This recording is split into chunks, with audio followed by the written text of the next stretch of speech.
Okay, so good morning mga kuya, no? May bago na naman tayong estudyante ngayon. Ito ay marunong na sa automatic, ay gustong matuto ng manual. Ay tatry niya daw kung talagang mabilis niya matutunan, ay di magtutuloy siya sa manual. Pero pag hindi daw, papalit daw kami kotse mamaya hapon, automatic. Good morning, Eri. So ready na ikaw? Hi ka muna, shoutout mo mga taga-Lasal. Yeah. Okay, so ready na ikaw matuto sa manual? Opo. Tulad ng sinabi ko, makinig ka lang kay Kuya Ron, sundan mo lang si Kuya Ron, ano?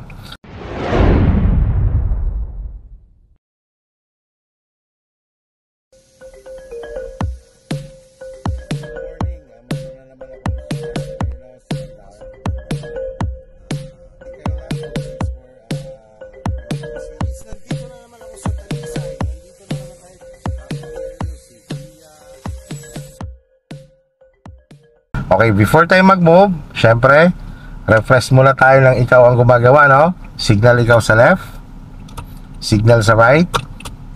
Okay, normal. Passing light 1, passing light 2, 1, 2. Yan, busina. Okay, so i-position mo manibela mo sa 12 o'clock. Yan. Okay, so ngayon naman, tingnan mo mga side mirror mo. Okay na ba sa'yo? Medyo anong gusto? Taas. Alin lang itataas ko dito? Itong malaki. Opo, yung malaki. So kailangan kita mo yung handle. Kailangan kasi ito. Sa portion na to, dito lang nakikita ang handle. Ito? Opo, yung Yan. Oh.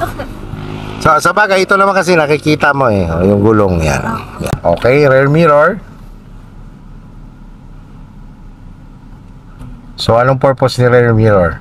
pag nagre-reverse po, tapos para kita po pag may over. Sa pagre-reverse lang ba ginagamit si rear mirror? Hindi po. Saan pa? Kahit nasa daan po. Yan, chine-check ang likod pag nag-change na ang lane.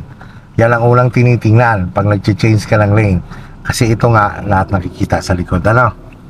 Okay, sige, lock the door. Okay, so komportable ka na sa mga side mirror mo? Komportable ka na sa upo mo? Opo. Okay, sige, ito. Familiarization muna tayo dito sa gear. So, apakan mo si clutch all the way to flooring. Sige, sagad. Tingin ka muna dito sa gear stick mo. Hawakan mo. First gear. Neutral. Second gear. Neutral. Third gear. Neutral. Fourth gear. Neutral. Fifth. Neutral. Reverse. Neutral. Bitaw sa clutch. Yo. Nakakasunod na, no? Okay, ready to go na tayo. Ready to go na tayo, ha? Sundan mo lang ang sasabihin ni Kuya. Okay, apak ikaw sa brake. Kahit hindi po naka-clutch. Yes, apakan mo. Yan ang safety procedure. Sanay tayo dapat nung nakaapak pag nag-i-start tayong bago tumakbo. Dapat practice natin lagi. Kahit automatic ang dala natin, naka-prepare lagi siya kay brake. Now, okay, ngayon lubog mo si clutch. Clutch down. Yan, clutch down. Pasok sa first gear. Release si handbrake. Pakinggan mo lang ako. Tingin ka lang sa unahan. Relax lang, ha. Patong ang paa sa accelerator. Okay, patong mo. Patong. Patong lang, ha. Angat mo dahan-dahan ang clutch. Tapos nag-accelerator ka rin lang dahan-dahan. Sige, angat mo lang dahan-dahan ang clutch. Ramdamin mo lang siya gagalaw. Sige, angat pa. Pag ayaw gumalaw, sasabay mo lang accelerator unti-unti rin, ha. Yan, sige, angat pa ang clutch. Angat pa, ayaw nyo pang gumalaw. Huwag mong bibiglayin, huwag mong bibiglayin. Accelerator ikaw. Gas, bitawan mo si clutch. Bitawan mo lang si clutch. Bitawan mo si clutch. Let go mo. Yan. Accelerator control. Okay? Pag sinabi kong stop, ha, ganito gagawin mo. Stop, lubog si clutch. Opo. Bitaw si gas, apak kay brake. Neutral. Relax. Apak lang sa brake.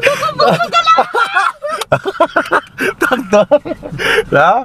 Pagka ganyan lang, naka-neutral na, bitawan mo na si clutch. Huwag mong bibitawan si brake. Bitawan mo si clutch para naka-relax. Para hindi siya mangalay. Ha? Okay. Ganun lang. Hindi mo siya kailangan biglain.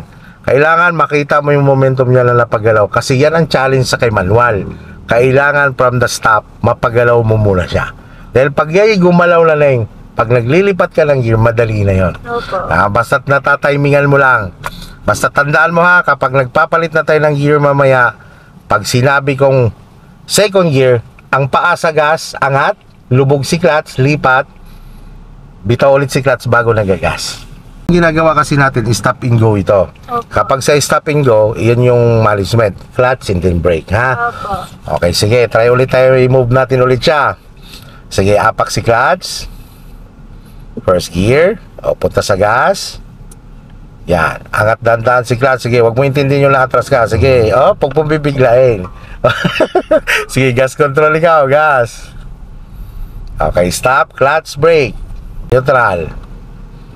Okay, up, bitaw ka agad sa clutch. Pagka ganyan, wag si brake. Clutch lang, para makarelax.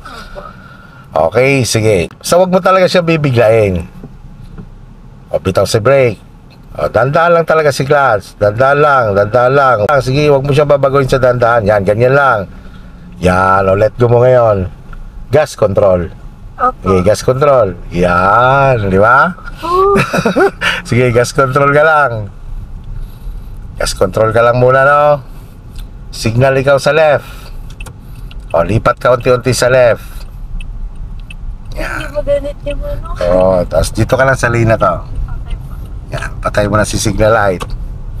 Sige, gas lang ikaw. Lubog si clutch. Lubog si clutch. Second gear. Bitaw si clutch. Gas control. Yeah. Ganun lang yun, di ba? Gas control ka muna kasi titigil din naman tayo. Yeah. Basta't nakikinig lang madali mong matutunan yan. Signal ikaw sa right. Tingin sa right. Lipat ikaw sa right lane. Gas konti. Speed up ng konti. Yeah, para makalipat ka. Yeah.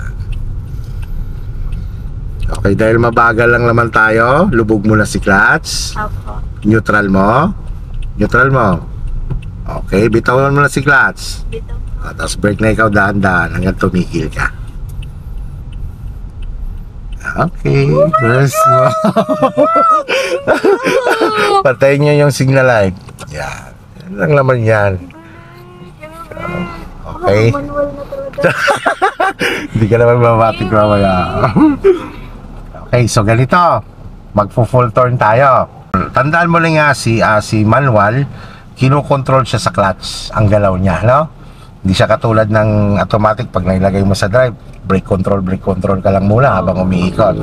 So, ito naman, clutch control. Since na ang kalsada nating iikutan, medyo downhill siya ng konti. So, ito yung tipong pag bitaw mo ng brake, halos hindi ka muna nagbibitaw ng clutch kasi pa downhill siya, no? Tapos ang pag-ikot naman ng manubela, alam mo na naman to, di ba? Kasi nagpo-full turn ka na naman sa automatic. No, okay, sige. Sundan mo pa rin ako. Okay, ang una mong gagawin, syempre, check mo likod mo. Tapos bigay ka signal, pakaliwa, yun, left. And then, lubog mo si clutch. Sundan mo lang ako, ha. Pasok mo si first gear. Yan, huwag ka mo lang bibitaw ng clutch, ha. At may darating pa. Sige, bitaw si brake. Ikot si manibela. Yan, sige, ikutin mo lang. Huwag mo muna bitawan si clutch kasi brake control ka lang muna dyan. Huwag mo muna bawiin. Huwag kang bumawi. Clutch mo muna. Sige ba? Yan. Okay, bitaw si brake. Bitaw si brake. Bitawan mo ngayon si clutch. Bitaw mo si clutch. Bitaw mo yan si brake. Gas ka muna. Gas muna. Okay, gas. Okay, sige lang. Gas. Okay, bitaw si gas, lubog si clutch, second gear. Bitaw si clutch, gas control. Yan. Okay. Gas control mo lang. Sige lang, gas up lang ikaw. Okay, gas up. Bitaw si gas, lubog si clutch, third gear. Fifth gear yan, ulit. Oops. Third gear, yan, bitaw si clutch. Gas control. Yan. Madali nga lang pala nakamali sa game. Di ba? Sabi ko sa'yo, pag hindi mo kinuhan yan, pag hindi mo pinamilyar yung kanyang papuntang turn, di ba, naliligaw ka, sabi mo. Ano po, alam ko po yan, alam mo, ligaw ka. Sige, gas up mo na ikaw. Doon sa dulo tayo. Lubog si clutch. Fourth gear. Huwag ka muna magagas masyado kasi naka-downhill siya. Bitaw mo na si clutch. Let go mo na yan. Yan. Gas control ka. Pag bumagal siya, kada 40. Di ba? Akma lang siya sa 4th gear. Opo. Pag bumagsak siya, gasan mo siya. Palagpasin mo siya ng konti. Pag lumagpas, bawas ka ulit. Para ka lang automatic dyan. Yun po, turuan niyo ako dun sa bawas. Yes, yun ang gagawin natin ngayon. Sige. Okay. So tanda mo kasi yung sinabi ko kanina, ang 2nd gear ay nakaakma sa 20 km per hour, tama? Okay, bitaw sa gas. Bitaw sa gas. Bitaw lang sa gas ha. Tama, babagsak ang speed mo ha. Tama, babagsakin mo, nasa 20. Lipat mo 2nd gear. 2nd gear. O, bitaw si clutch. Gas control. Ayun. Kasi nga, 20 na speed niya. Hindi mo kailangan dumaan sa 3rd gear. Signal sa right. Tingin sa right. Yan, tabi ikaw sa right. Gas up mo na ikaw. Speed up mo na para makapunta ka sa lane. Lubog si clutch. Alalay si brake. Sige, alalay lang si brake. Tapos stop ikaw. O, neutral mo na. Bitaw si clutch. Huwag si brake. Okay, success. Isang ikot.